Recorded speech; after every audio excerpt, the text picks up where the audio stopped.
Mr. Tracking Production.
Hey, good evening and welcome to the Girl Talk Sunday podcast.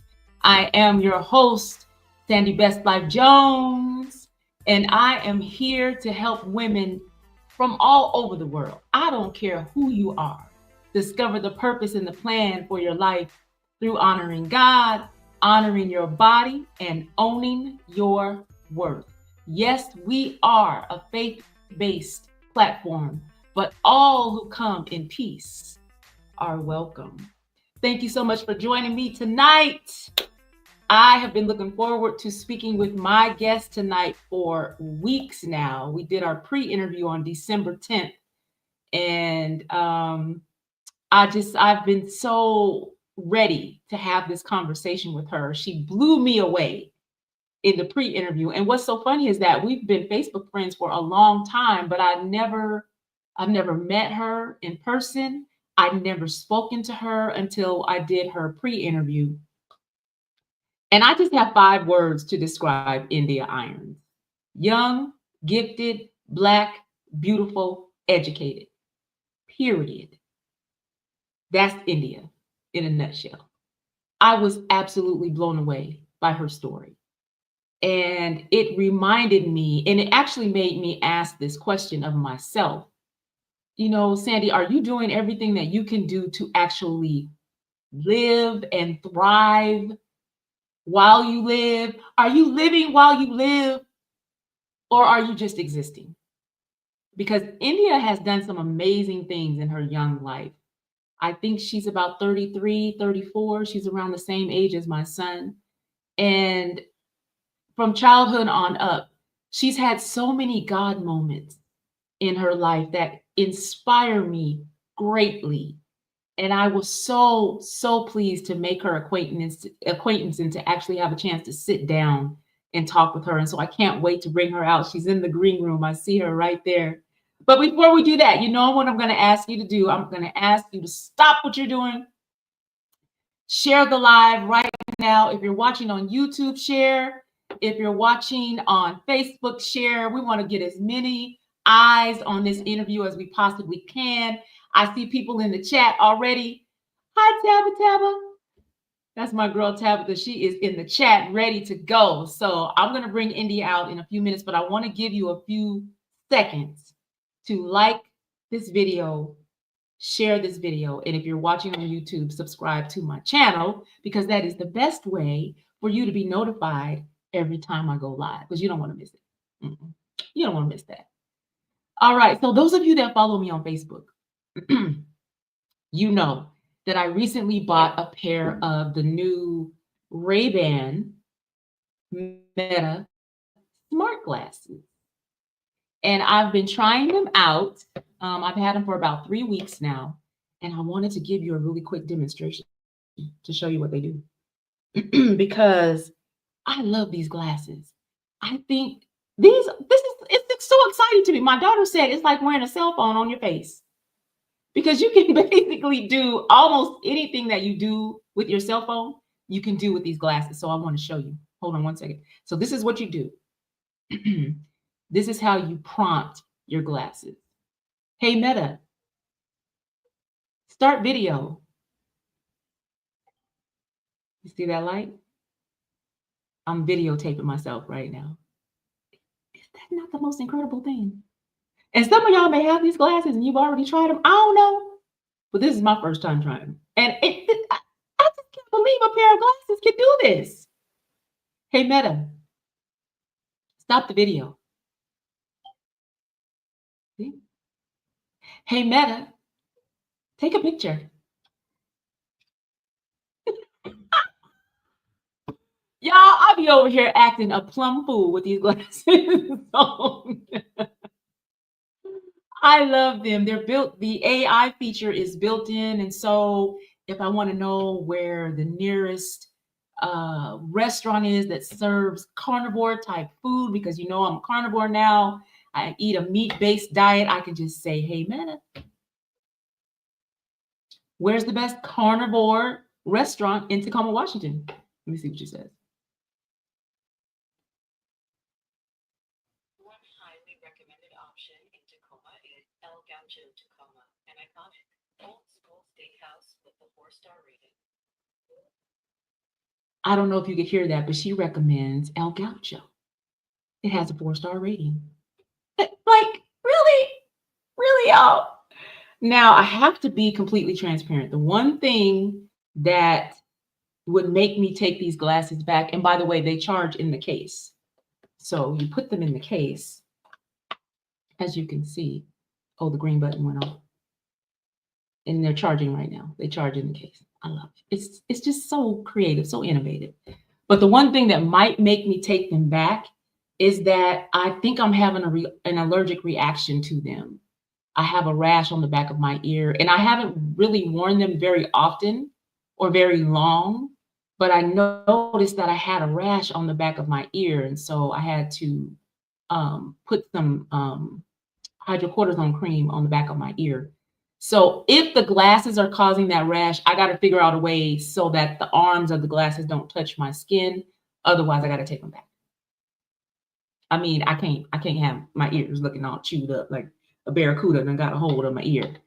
So I may end up having to take them back, but hopefully I can figure out how to keep that from happening because I love these glasses. I think they're great. They're not prescription, so I have to wear my contacts when I wear them, but I absolutely love them.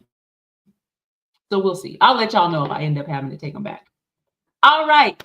Everybody like the video? Everybody share the live? Yes. Okay, let's get started. Let's bring up my very, very special guest. If you don't know her, you're going to meet her tonight. Her name is India Irons. She is the founder and director of the Fearless Dance Studio. How are you, India? I'm doing great. I'm blessed. I'm happy. Like I can't complain. How are Yes. you? That's another thing. I am doing well. And that's another thing that I love about you. You're always smiling. I'm sure you have your days when you don't feel like it, but every time I've seen you, you smiling, you happy in the Lord. And I just Yes. admire that about you. I admire that about any young person who can see the benefit of allowing God to order their footsteps. And so that's what Yes. they do. It doesn't mean that they never have problems, issues, concerns. It just means that the problems, issues, and concerns don't have them because they know they have God. And I see that in you, and I love that about you. Is that would you say that's true for you? Yes, yes. Like throughout my life, like God has kept me through all the obstacles and situations. He has been my light in the midst of the darkness. He has kept me. He is my father. He's everything. And so like that's why like I'm able to smile because like I know what he's done for me. He's always like I wouldn't be anywhere, like I wouldn't be who I am today without God. I'm nothing without God.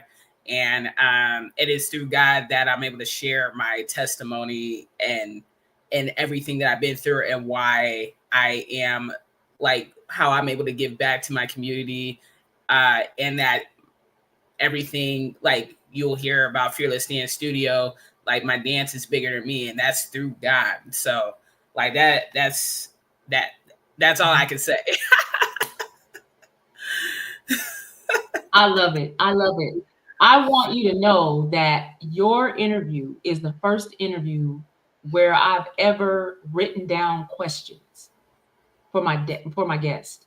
I normally allow the interview to create the dialogue. I don't typically write down questions, but tonight I have questions that I wrote in my phone because your story is so multi-level, multifaceted. You inspired me, and your story resonated with me so deeply that I wanted to make sure that I touch on the really important aspects of your story. So I have questions in my phone for the first time. So just know, Yes. you made me write down questions. I don't want to miss a thing, and I want to make sure that I ask the questions that I think our audience really wants to know, and then we'll give folks in the chat a chance to ask questions as well. But Absolutely. I want to make sure that I touch on some things. Yes. So I'm going to say to you, India, what I say to all of my guests: tell us who you are, tell us what you do, and tell us why you do it. Well, that's a loaded question. First of all, my name is India Irons, and who I am. So, shoot, I'm trying to figure out where to start. Like, I'm 32 years old. I am a social worker. I am a dancer. I'm executive director of Fearless Dance Studio, as well as a youth engagement services clinician. I recently transitioned into this position as part of the youth wellness for the Parkland through Kids Mental Health Pierce County, where we have the Yes Clinician, which is myself, work is based out of Keithley Middle School, and I do direct therapy practice for brief intervention, as well as I make sure that the youth and families have access to mental health services in that role. And so, like, I'm just super excited at how like I'm taking my love and passion of helping others in this position, and as an executive director of Fearless Dance Studio, and as well as social worker, dancer, choreographer. My dance studio serves youth ages 5 to 18, in which the youth are taught various genres of dance, such as hip hop, praise dance, Christian hip hop, praise break, mime, freestyle, and not only do they learn the skills to perform, but they also are provided tools, therapeutic tools, Christian counseling for them to overcome challenges beyond the stage. So it's not just about them like dancing and just performing on stage in front of people. It's about them. I'm thinking about their life past 18. I'm thinking about, I want to give them life skills where they're able to become leaders in this generation and learn teamwork and develop friendship and be able to have a way to relieve stress and overcome trauma, child abuse, neglect, and feel that they believe in themselves and know that they have purpose and that they are beautiful, they are strong. And so that's what I do through Fearless Dance Studio. And I focus on that inner work. That is me. And so like in addition to that, like shoot, like I'm loving, I'm bright, I'm caring, like I'm always smiling whenever you see me. Like I'm always gonna have a smile on my face. I love people. And I say that I love people just because like with everything that I've been through, like I'm the type of person that like I do this work because of what I've been through growing up, coming from a broken household, and like I have experience with dealing with my parents being one of my parents being an alcoholic, and another one like with mental health. And it's not to say that people with mental health cannot take care of their kids. It just impacted the parenting ability in my situation back then. And I was removed from one of my parents' care, and I've dealt with being treated less than a human being, and my housing was not stable when I was younger. And like when I was 18, like I was kicked out, and my intention was to go to school outside of Washington State. And so I got accepted into HBCUs back then, but because I was kicked out, I attended PLU my freshman year. I didn't have enough money to cover the full year, so I was couch surfing for a while.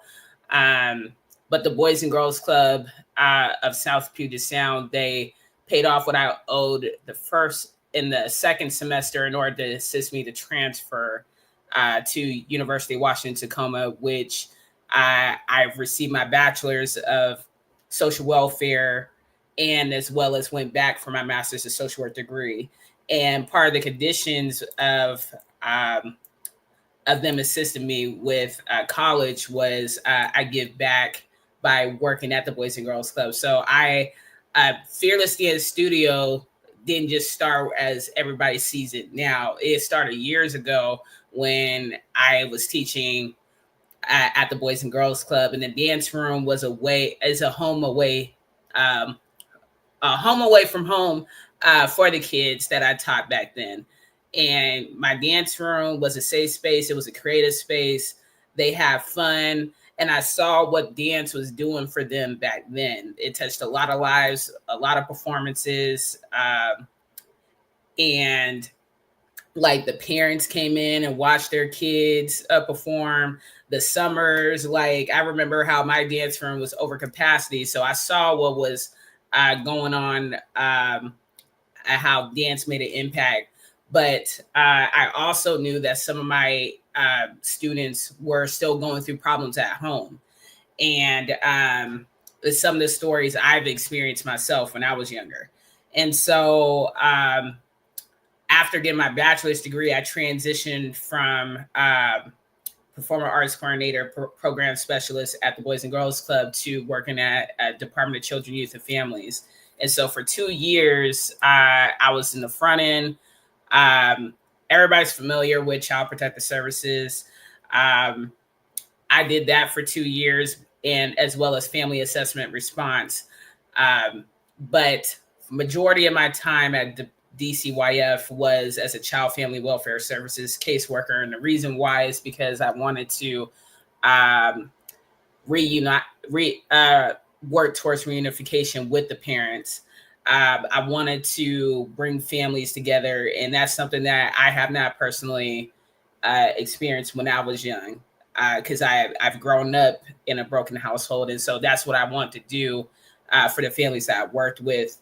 And a lot of my kids ended up returning home, and I ended up working with the parents and seeing how what I can do to like help heal families and bring families together. But I also after a period of time, I transitioned from DCYF to Mary Bridge Children's Hospital, where I was assessing teenagers that came in and struggled with suicide, depression, anxiety, trauma. And I would make sure that if the child needed inpatient, I would make that recommendation, or if the youth and families needed like resources to help make sure that the child is safe, that's what I did. And I wanted to make sure that during that time, it was about being the process of healing and making sure that they believed that there was a light at the end of the and that they had purpose. And so that word meant a lot to me.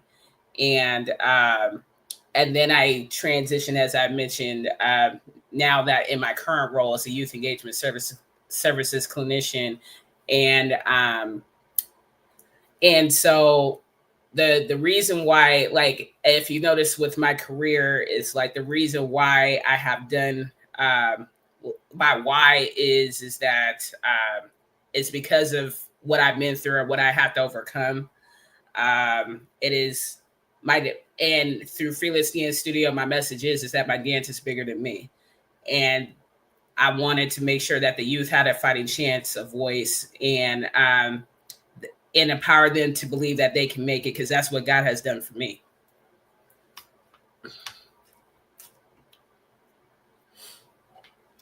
So it sounds like, and you correct me if I'm wrong, that your own childhood is what informed your decision to not just go into the mental health field, but to focus on mental health challenges in children. Yes. Is that right? Yeah. And Yes. so in your 2 years when you worked for CPS, what would you say was the most concerning issue that you saw in dealing with mental health challenges and trauma for children? What would you say? One, that there was a lot, because at that time it was the kids love their parents, and it was traumatic for them, and that was one of the biggest things that I saw, because like they wanted to be home with their parent, but they know that they couldn't during, like, some of them didn't understand, some of them like wanted to go back, even though that they recognized that they couldn't go back for a period of time. I forgot to mention that I was previously a racial disproportionality lead at the Tacoma office as well at that time. And so my passion has been to advocate for African-American youth and their families during my time there. And so I was trying to address having less intakes being screened in for Black families, and trying to educate what we can do to implement best practices for families of color, and making sure that even as social workers knew who the culturally providers were, like the providers of color as well, because sometimes like I may be able to reach somebody that somebody else can't, or this provider may be able to provide the resources or connect or build rapport with this client. So I know I touched on different areas, but but overall, I didn't stay in CPS long but just because it was just I couldn't take it at the time. But it's already traumatizing to, like, because the parents already feel guilt and shame and the trauma of CPS, or just a phone call as it is. And so I would work with the families to bridge the gap and be like, hey, like, I'm here to support you in the midst of this. And and so I had a lot of successes during my time at CPS and CFWS, but it does take work. But it was hard. And also, like, because we're there to help out and be a resource to the families. And there's also the negative side of DCYF, like, not the negative side of DCYF, but just like DCYF is a resource to families. It's not about, as everybody knows, has coined it as just children being removed. It's about safety and their well-being and making sure that the kids are safe. And so so there's a lot that goes on with working in the DCYF system, but I have known a lot of social workers that put their heart in making sure that the kids are safe and collaborating with the parents to make sure that that the kids are able to stay home and provide as much resources as possible and provide services to make sure that the whatever that brought the allegation in, like the parents, like they did everything that they could and above and beyond within their power to get their child back. So, and you know what? I think that's something that people misunderstand about CPS now, DCYF, is that their overall goal is to keep the family united. yes. So even when they remove the children or the child, it's not the goal of DCYF to keep that child away from their family forever. Sometimes the situation warrants that, but the goal of CPS is to reunite the family once the parents have gone and gotten the help that they need, and the children are receiving the help that they need. So it takes an extreme case of abuse for a child to be removed permanently from a home. Is that right?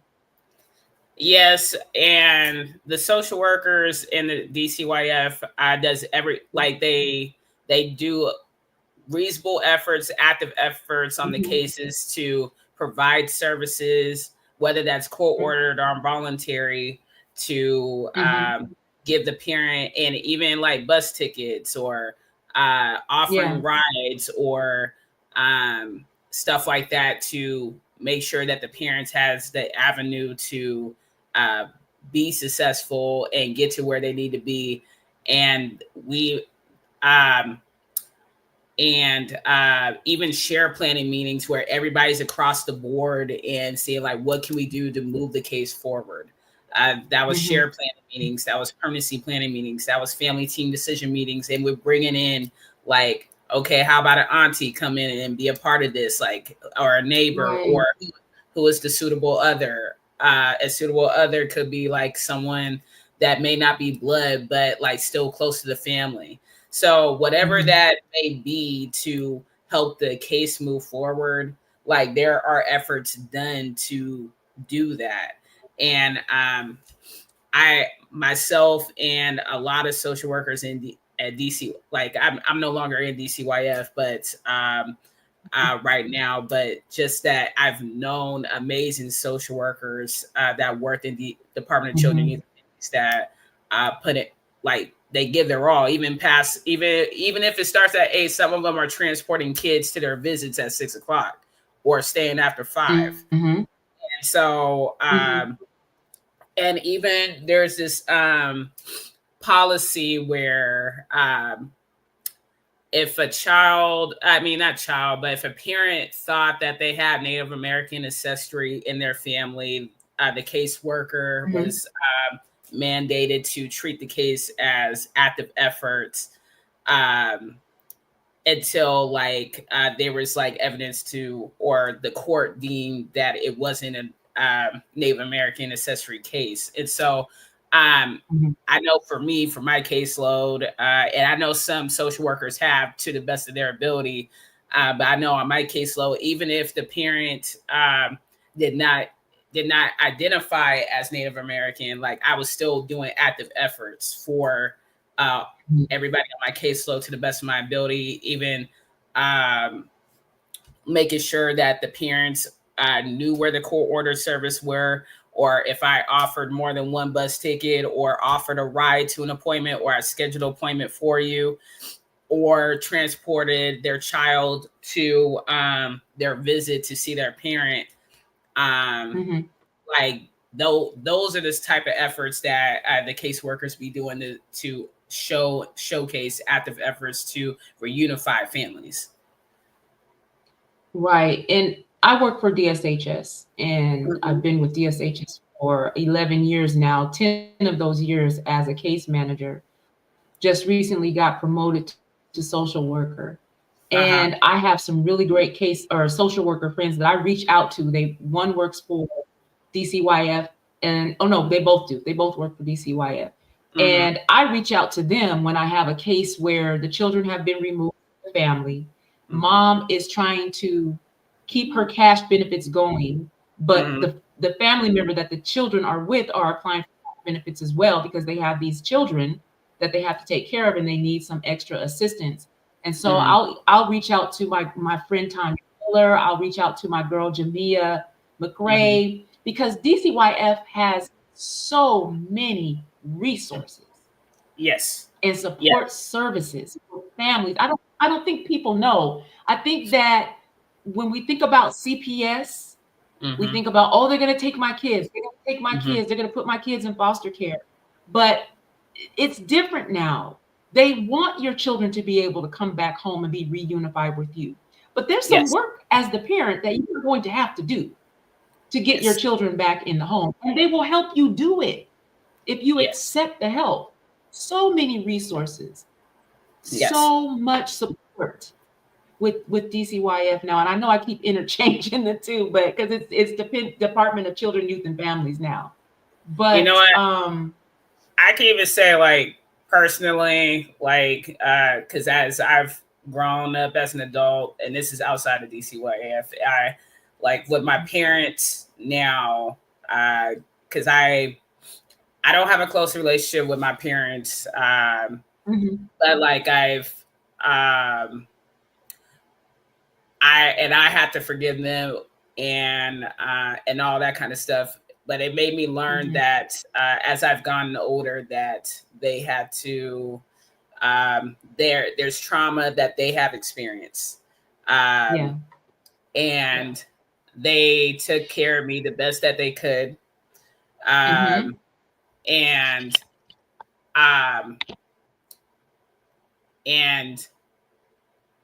although like I wasn't happy with everything that occurred when I was younger, and I recognized that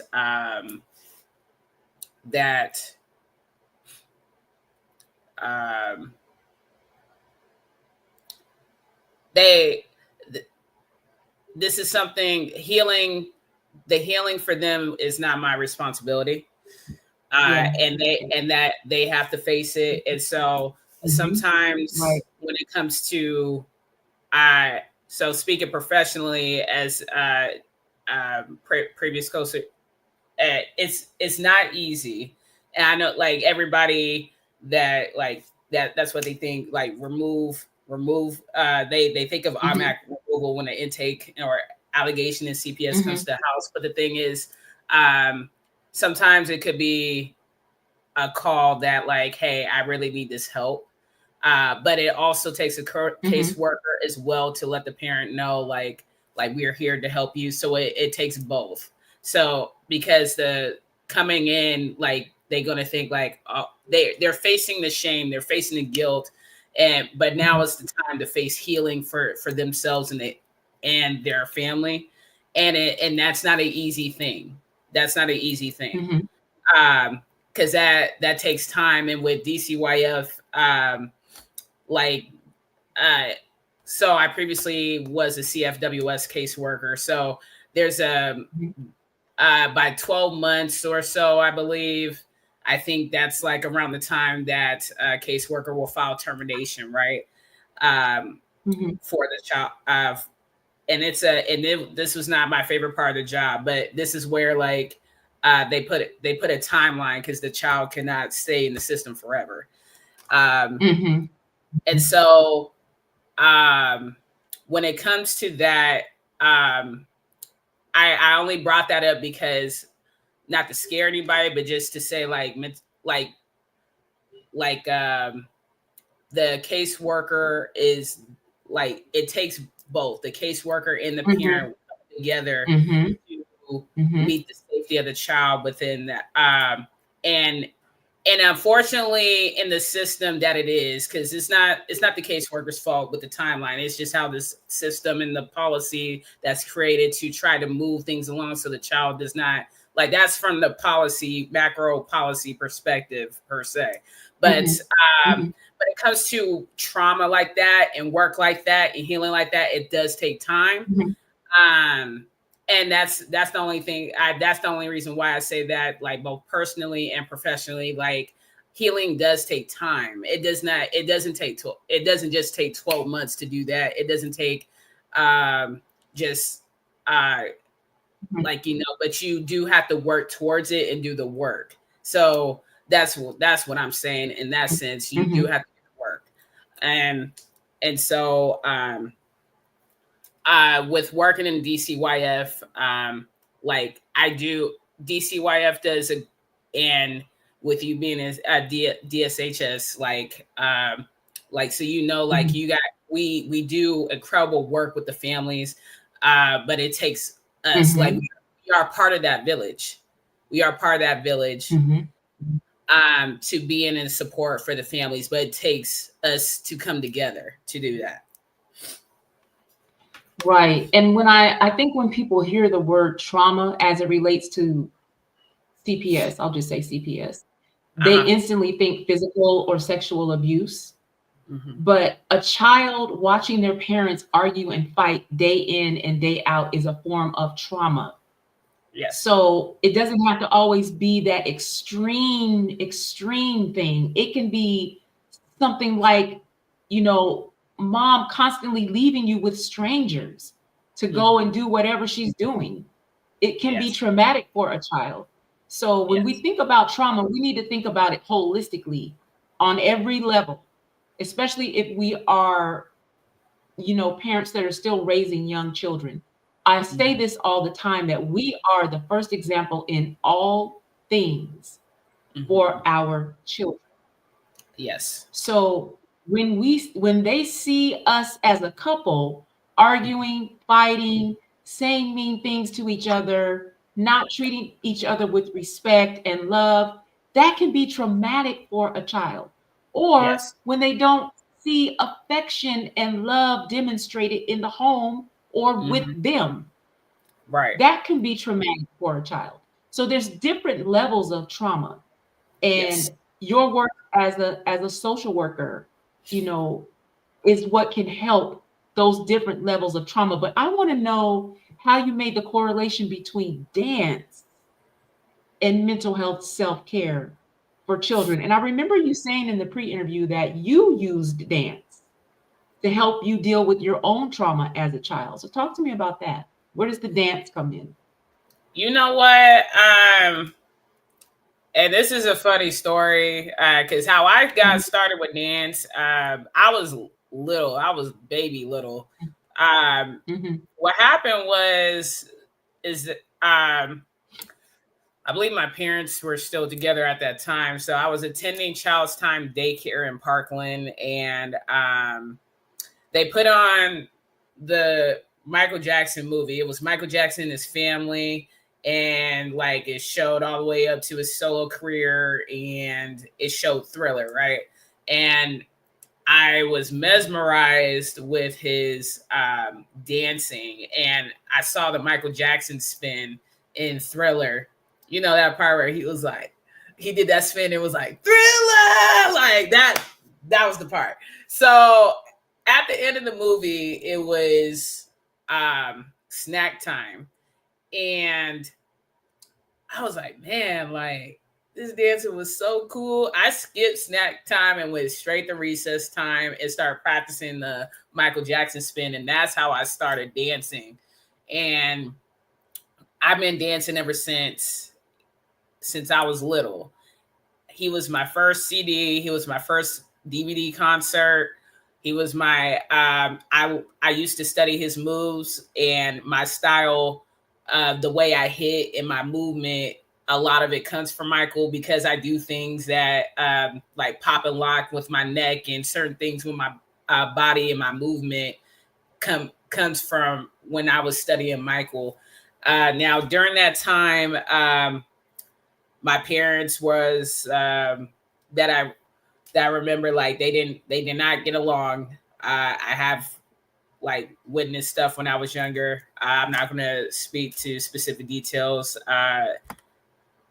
They used to have a custody battle over me when I was a kid, and because they could not go to, they had a restraining order as well. So my uncle was the in between for pickup and drop off sometimes. And I used to practice Smooth Criminal, Beat It, Thriller at my uncle's house back then. And so during that time when I was dancing, it was helping me release stress. Now, I'm not gonna lie, I was a kid, so I didn't, like, as a social worker, I can identify the terms now, what a dance was doing for me, but my dance was my outlet for everything that was going on back then. It kept my mind away from problems. It was my way of release. It was a way for me to be free.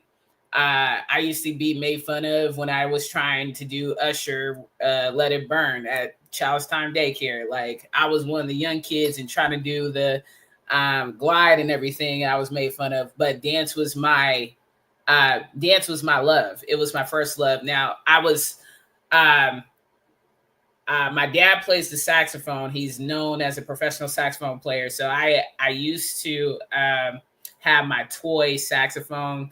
And there's a picture of me and my dad, like people came over to the house and they wanted to watch him play. And when he pulled out his saxophone, I went upstairs and got my toy saxophone, came back downstairs with my little toy saxophone. So I love playing the saxophone, like my saxophone, and I still play to this day, just not as often because I have been like focused with the dance and my social work. But my saxophone has been my form of worship to God. But my dance was not only my worship to God, but it was also my outlet from stress. It was it's how I was able to communicate and tell my story. God knew what was in my heart while I was dancing throughout my life, and still to this day. And when it came to Fearless Dance Studio, this was after, and this is part of my story. So I do say I am a survivor of domestic violence as well.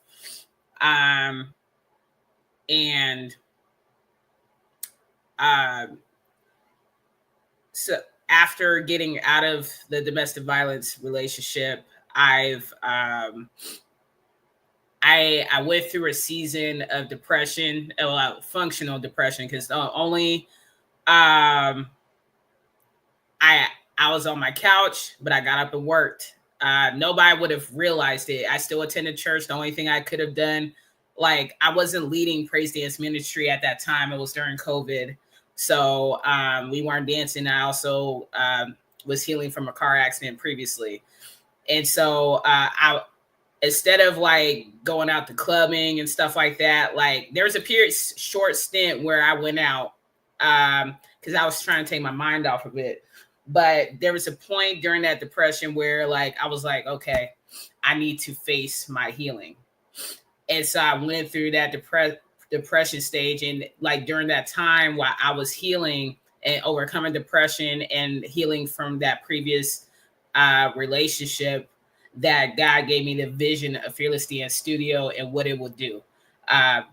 And from then on, like he was telling me and sharing with me at that time that like this dance is bigger than you. He was sharing with me on what to do and what it will do for the youth. So it wasn't, the dance for me was not just healing for me at that time when I was getting Fearless Dance Studio started, but this was for the youth that need to overcome trauma, to overcome abuse, for them to be able to express themselves. And it was for them to reach God and have a relationship with God. It's for them to tell their story and express themselves. So the same thing that God has blessed me with the gift of dance when I was a kid growing up till up till now, like that's what God has like told me to do.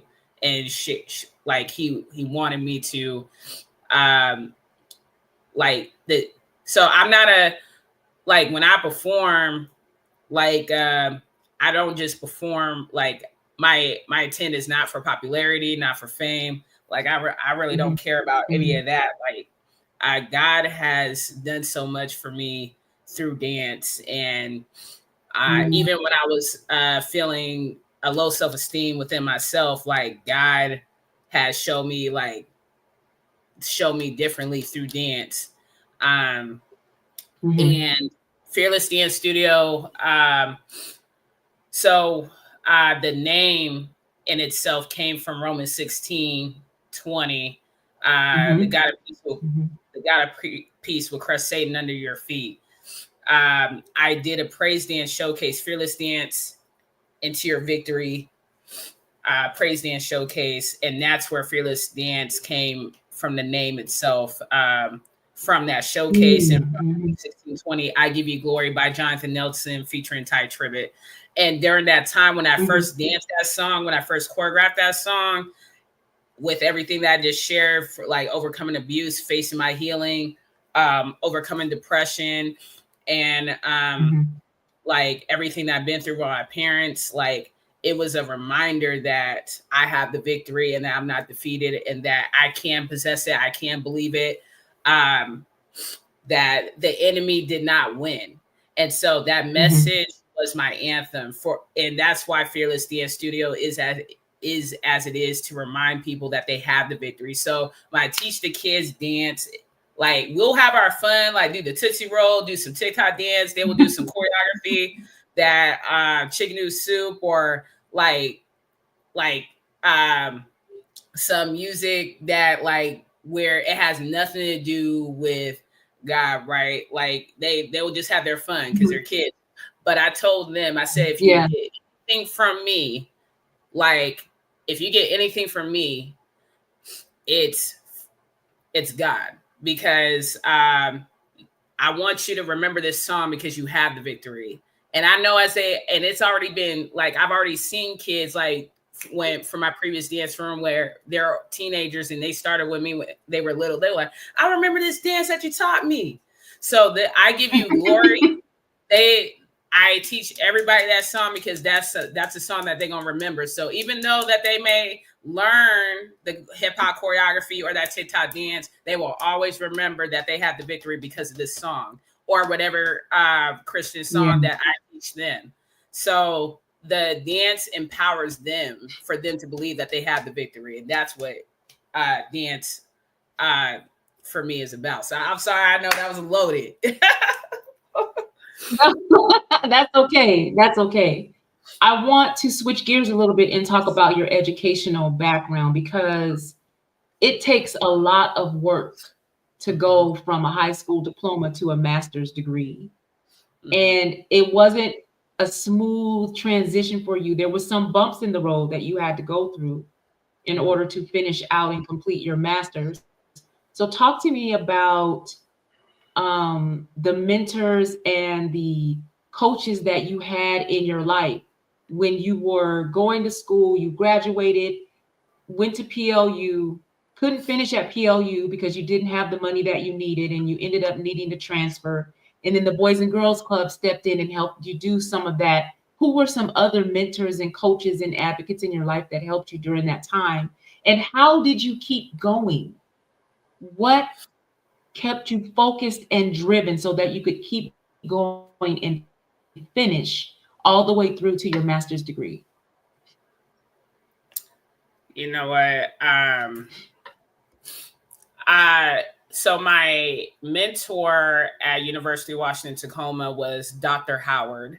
I used to have meetings with him during my time when I was, this was during my bachelor's, and I just appreciated him because he like spoke life into me. He helped me stay focused, stay grounded, and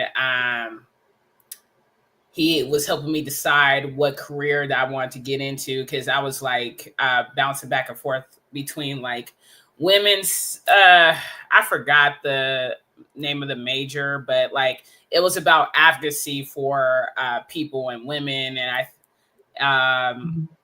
and so I had to choose what my major would be.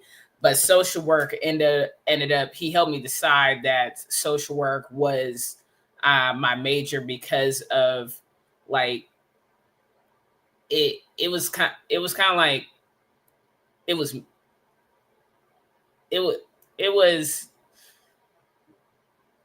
it was my calling, it was my purpose, it was what God had set out for me to do in social work. Yeah. It's because of what I've been through, I want to help out people. Yeah. And so that's the best way that I can explain it. And at that time, I was not able to get involved in clubs and stuff like that as much as I would have liked to, because my housing was not stable at that time. I was working at least 5 jobs. I used to work at UPS at the same time, do the Boys and Girls Club, teach at multiple dance studios. So socially, I was not as involved as I would have liked to have experienced at University of Washington, Tacoma. But through the social work program, the teachers helped shape me into a professional social worker. They pushed me. I remember Dr. Deem from my master's program, where he said that I don't graduate mediocre graduate students. And I was like, you don't play, I don't play. Like, No, that's great. that was my first quarter of University of Washington, Tacoma for my master's in social work degree. Like, I used to spend time in the one-on-one office hours. So like with a lot of the instructors, and it was a lot because I was working graveyard. So they were getting on me about making sure that I don't sleep in class. And I almost got kicked out of I was in the child welfare training advancement program, CTAP program.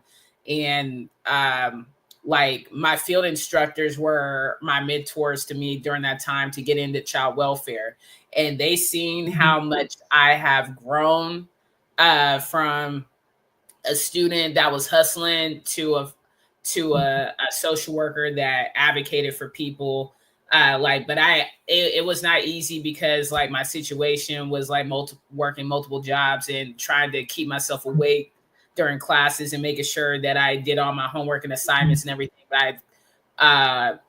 And so it was a lot. It was a lot. But I give it to my field instructors through the CTAP program, my instructors during the social work program that shaped me into the social worker that I am today.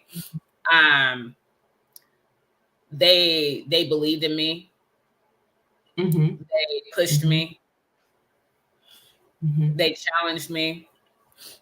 And at the Boys and Girls Club, I appreciated everybody that was on the team, like Lori, Echo, Vaughn, Shia. Like they supported me. They supported my events that I put together for the kids, every performance, everything I want to do. Like they supported my passion in dance and showed up for everything that I did back then. And even though that we no longer work at the Boys and Girls Club, like we have all made an impact in the kids' lives at that time at Boys and Girls Club, T-Shots Branch, and East Side. It was the old East Side before the East Side Community Center. And so it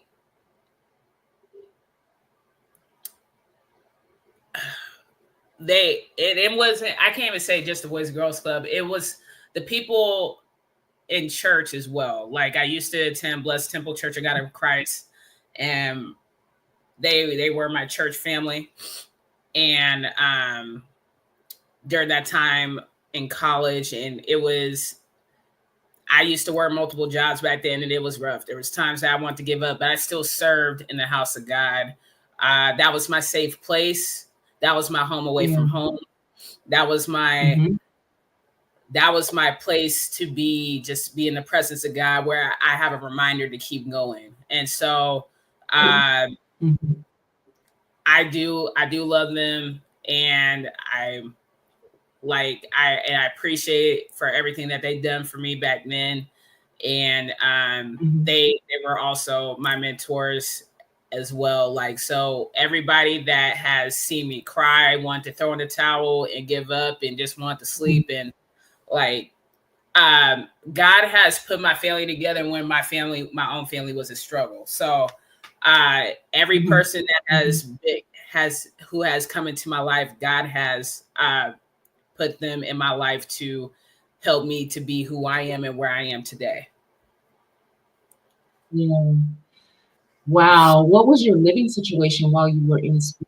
Because I heard you say you worked multiple jobs, but what was your living situation? Well, at the time, although so I moved back into my dad's house, and but he kept threatening to kick me out, and so I worked multiple jobs to make sure that I was trying to get out of the environment. But what happened was, like, everybody remember years ago when there was layoffs. During that period, I don't remember who was president then, but there was a lot of layoffs. And I remember, I was younger then, so I remembered that there was a lot of social workers with bachelor's degrees that were laid off at the time. And so I went back for my master's because I wanted to make sure that when I got out of the environment that I was in, that I was safe and secure, because I couldn't live with my mom, and I knew that once I left, that I knew I wasn't able to come back. So everything that I did for college, to get into college, make sure I had good grades, being involved in sports when I was a kid, and making sure that I was like, even though like I was mad, I used to be an angry kid. I used to hate that other people had like 2-parent households, and that I thought like their lives was better than mine. Like I used to be angry and upset. I used to be mad, but like I chose to like see that there was a light at the, like, I believe that God has something better for me than what I was experiencing. I kept believing. And I said, when I was 5 years old, when I overheard my parents arguing outside my bedroom, that I knew I was going to go to college and I was going to get out of that situation. And so I made a commitment to myself to that when I was 5. And God has made a way for me. 5 years old. Yes, I was 5. I remember when I was, it was at nighttime and my parents were arguing. I don't know what they were arguing about, but I just overheard it. And I knew that I wanted to get out of the toxic environment.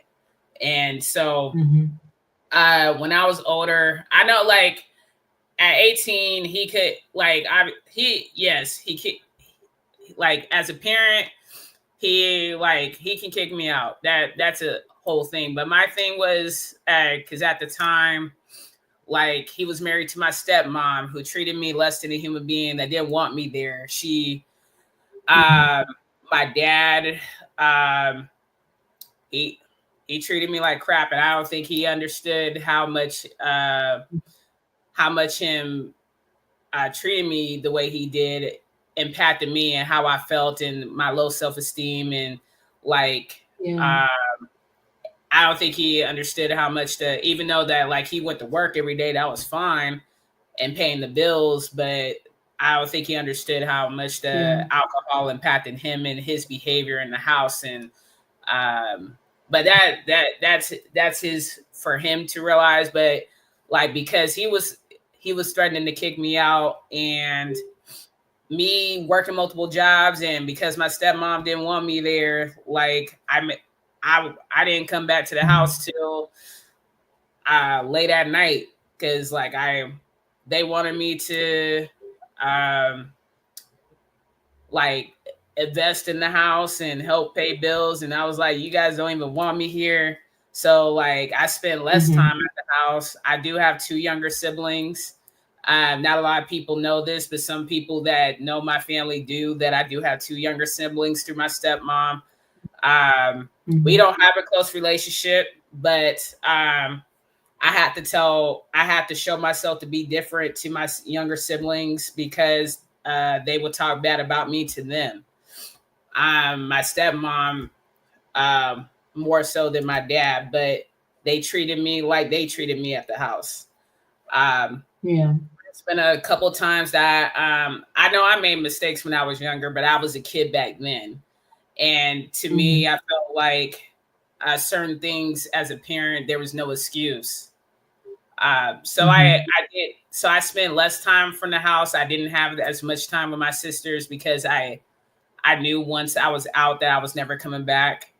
And that's also why I pursued my clinical license in the social work field. So, because I knew that once I attained my clinical license, I'll be set, and I didn't have to depend on my dad and my mom.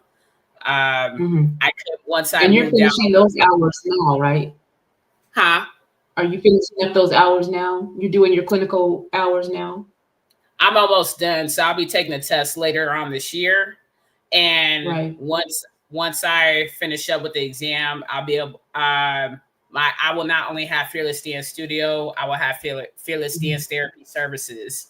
So talk to me about that, because we talked about that in the pre-interview, and I was so excited. Talk to me about Fearless Dance Therapy Services. Yeah, so my God spoke to me that you're gonna have your own private practice years ago, and I thought that I was crazy and out of my mind. But I was like, okay, Lord. But when I obtained my clinical license, like it'll be a slow build because I'm in my like I will add on dance therapy as an actual practice where I'll be able to take on insurances and be able to like diagnose and treat as my private practice. And so I will make an announcement in the future when that's open and live. But yes, my dance studio will, I will not only have Fearless Dance Studio where people are able to come in to take classes, but I'll also have Fearless Dance Therapy where it will address trauma, emotional regulation, stress, building resilience, building confidence, and overcoming depression. So that is the dream, and I'm just happy and excited to just like grow my passion in dance. Like is I'm able to like bring together both like my loves of dance and therapy to help people. So I will like let everybody know when that's open and live, but that's where like my studio is building towards. Yeah. Well, I just believe that if you continue to combine his super with your natural, there is absolutely nothing that you cannot do, India. And I don't know if you ever like really take the time to step back and look at your life and where and how far you've come from and everything that you had to go through to get where you are today. And now you have become the advocate that you needed as a child. You have become that for other children. Do you see that? But you know, it's funny. I don't lie, like, and when I first started, I really didn't see it enough. But like, when I think after going through my healing process and I'm healed, whole, and set free, I'm walking in that, man. Like I see it a whole lot more. Like I'm not in my survival mode. I'm in rest. I'm in peace, and like I'm happy, and like I said, this is a year without walls. Like I said, God,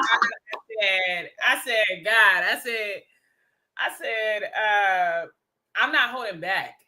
So I'm walking in a season where I'm accomplishing things that I normally would have been like, you lost your mind. So like, even like producing a showcase, I'm producing Fearless Dance Studio presents the Empowerment Stage Showcase on April 27th from at 3 p.m. where I'm showcasing my dancers, but also bringing in special guest dancers in the community and showing how dance empowers us to overcome adversity and how we are empowered through dance.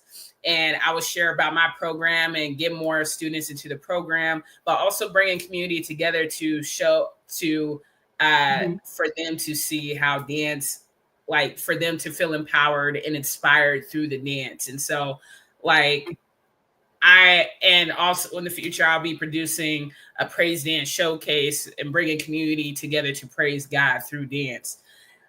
So look out for that. But just like I truly thank God, and I'm happy and I'm excited, and like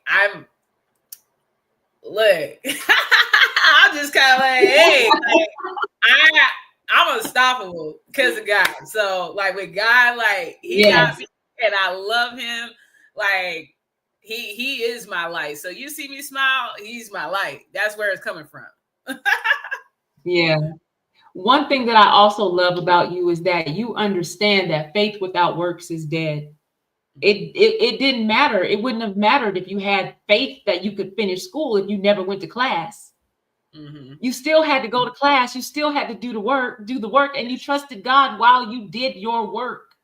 Yes. That's another thing that I love about who you are right now, who you are becoming. You're a young woman who understands the power of faith and combining work with faith to make your dreams come true. I just commend you. The work that you do is important. It's necessary. It's vital to this community. Tell me how, other than going to your website, what's the criteria for children to be able to join Fearless Dance? Yes, so they can message me on my Facebook page, Fearless Dance Studio. Mm-hmm. They can also go on to my Instagram, Fearless Dance _co, C-O, where they can, parents are able to send me their child's first and last name, age, shirt size, their first and last name, email address, phone number. I receive referrals from my community partners as well. And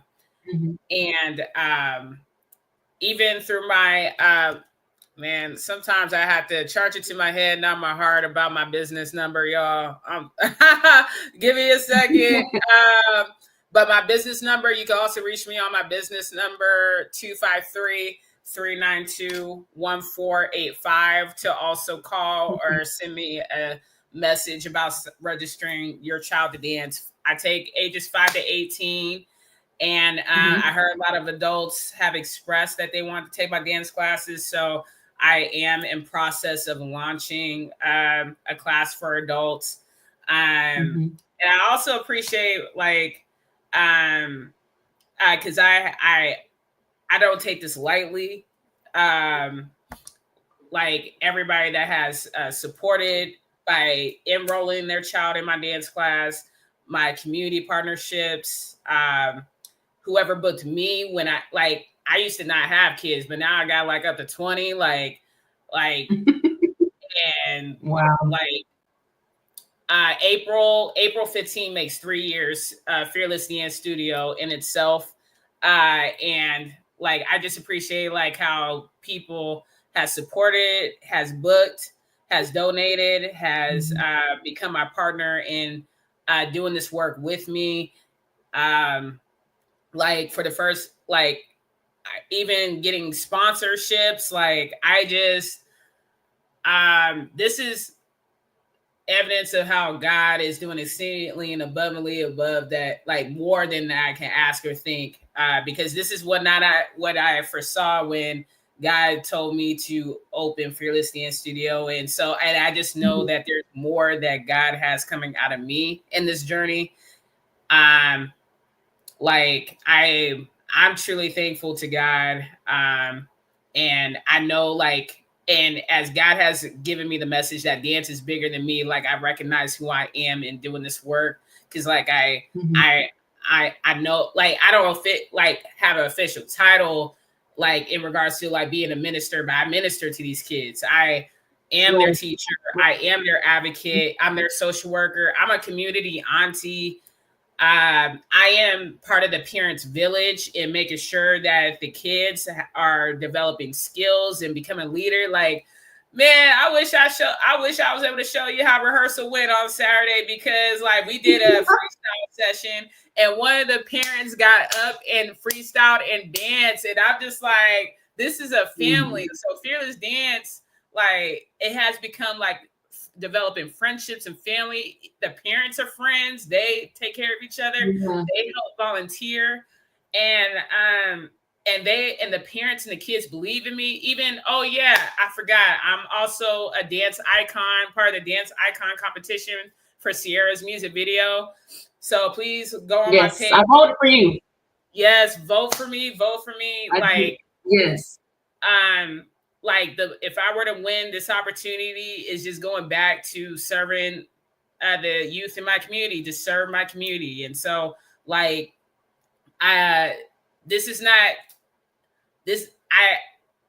it's not my intention to I don't perform for people. I do this to please God. I do this to serve God. I do this because this is God purpose my dance to be bigger than I am. And the gift of dance has propelled me to serve others in this way. So if we go to Michael Jackson has brought out this. Right? If we go to your website, can we make a donation through your website? Yes, absolutely. Okay. Yes. So you can definitely donate on my website. There's Cash App, charge it to my head, not my heart. Yo, you know what, church? Just go on my website, y'all. Okay. And the website is right there on the screen, y'all. Go make a donation to the Fearless Dance Studio. India is doing such an important work with children who really, really need the community that she is building. It's so important. I can't even stress it enough. India, I'm so proud of you. I'm so thankful that I finally got to meet you, have a conversation with you, not just hear your story, but share your story with my audience. I feel blessed to know you and to have an opportunity to sow into your ministry. I really do. I feel blessed and I feel honored to be able to do that. And I will be doing that.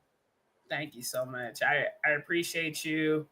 And thank you for giving me the opportunity to share my story, my testimony, and just overall, like, believing in me. And but this is more than me. This is about the kids. So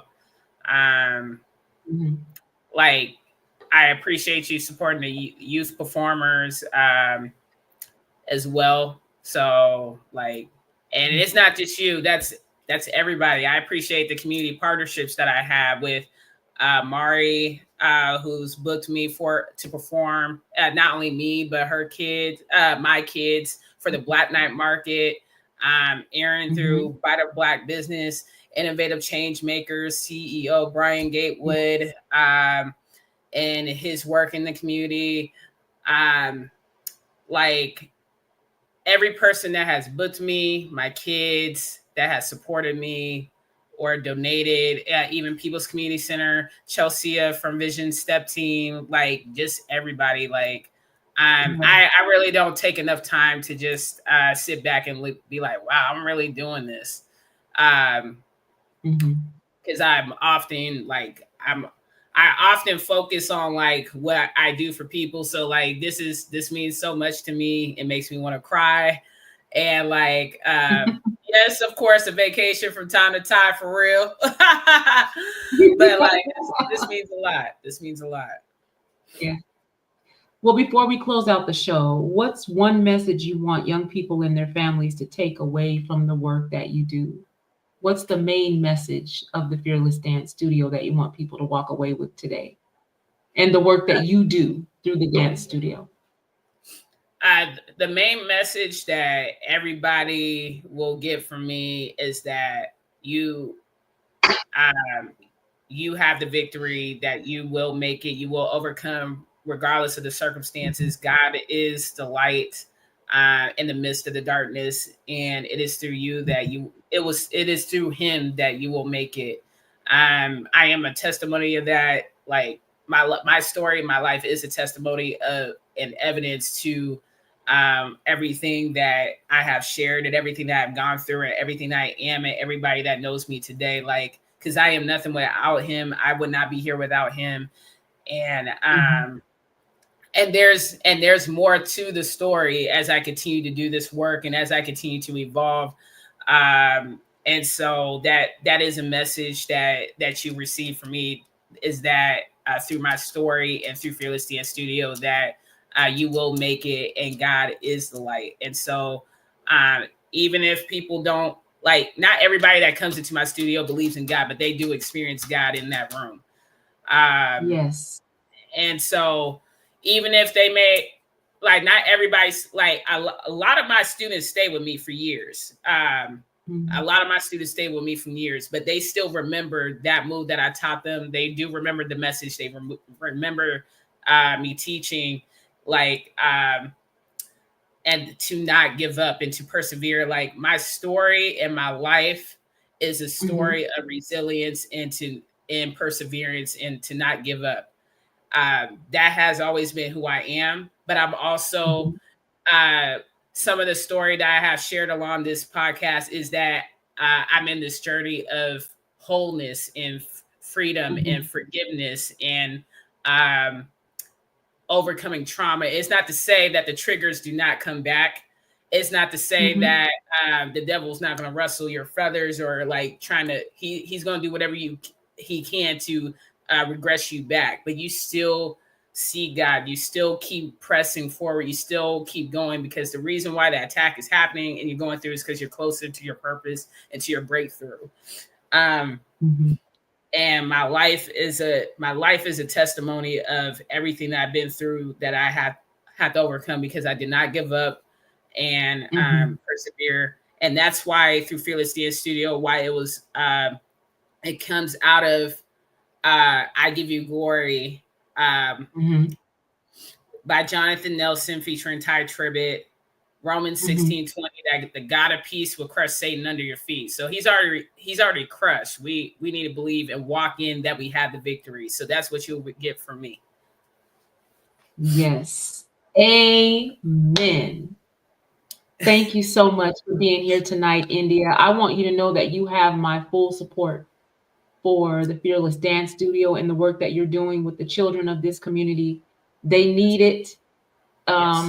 My prayer is that you will continue to evolve as a social worker and as a business owner and as a therapist, and that everything that you touch will be blessed of God, because I believe that everything that you do is done to bring glory and honor to God. And so I honor what you do.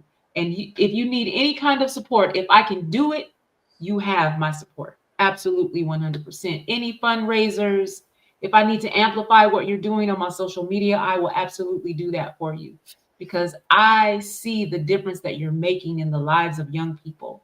And you are, for your students, the kind of advocate and mentor and coach that I needed as a young teenage runaway in the foster care system that I didn't have. And I see you being that for young people in our community. And I just commend the work that you're doing. Thank you. Thank you so much. You're welcome. You're welcome. You got love in the chat, girl. Love you, sis. Miss Laquita said, I love you. She said, I want to come visit the studio. She misses you. She's proud of you. My girl Tabitha Tart is in the house watching tonight. I want to say thank you to everybody that joined us tonight for this very special episode of the Girl Talk Sunday podcast. I'm just so it makes me want to keep going. Yes. With the work that God has blessed me to do and mandated me to do. And I feel like if you can do what you've done at such a young age, I can keep going too. Amen. Amen. Yes. Amen. Thank you so much. Thank you, everybody, for joining us tonight. But before I go, it never fails. Every time I do a show, somebody will inbox me and ask me about the jewelry that I'm wearing. So I just want to get that out of the way right now. My earrings, my necklace is from Amazon. My ring Mhm. is from Paparazzi. I absolutely love paparazzi jewelry and my paparazzi pusher. I mean, sales lady.